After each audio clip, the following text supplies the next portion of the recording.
හෙළ සිනමාවේ නිලි රැජින අභාවප්‍රාප්ත මාලනී ෆොන්සේකා මහත්මියගේ දේහය මහජන ගෞරවය සඳහා ජාතික චිත්‍රපට සංස්ථාවේ තරංගනී ශාලාවේ මේ වන විට තැන්පත් කර තිබෙනවා.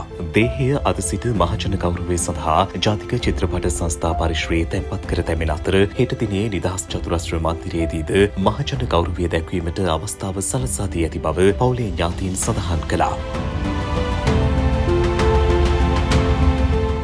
ජීවිතයත් එක්ක ළඟින් හිටියා. අතරම කියන්න දෙයක් නැහැ. ඒ හිස්තැන පුරවන්න බෑ.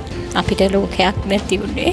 ඒ ඊටාම සතුටින් අවංකව ජීවත් වෙච්ච චරිතයක්. වෘත්තීයමය වශයෙන් සහ ඇගේ පෞද්ගලික ජීවිතයේ නිදහස් චතුරාස්‍රයේදී 26 වෙනි සඳුදා සවස අවසන් කටයුතු සිදු කරනවා. ඉතින් ඔබ සැමට ආරාධනා කරනවා ඇයට අවසන් ගෞරව දක්වන්න එන්න කියලා. නැති වුණේ රටේ තාම වටිනා කාන්තා රත්නයක් නැති වුණේ අපිට. මාලිනී ෆොන්සේකා කියලා කියන්නේ ලකුණක් අපේ රටට.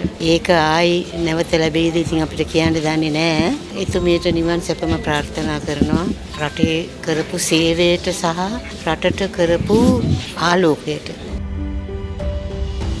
මාලනී ෆොන්සේකා මහත්මියට අවසන් ගෞරව දැක්වීම සඳහා විශාල පිරිසක් ජාතික චිත්‍රපට සංස්ථාවේ තරංගනී ශාලාවට පැමිණ සිටියා.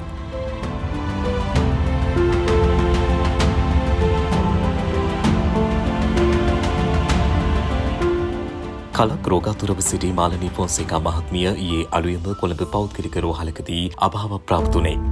1947 වසරේ අප්‍රේල් 30 වනදා උපත ලැබූ ඇය මිය යන විට 78 වන වියේ පසු වුණා. මාලනී ෆොන්සේකා මහත්මියගේ දේහය පිළිබඳ අවසන් කටයුතු රාජ්‍ය ගෞරව සහිතව හෙට කොළඹ නිදහස් චතුරස්‍රයේදී සිදු කිරීමට නියමිතයි.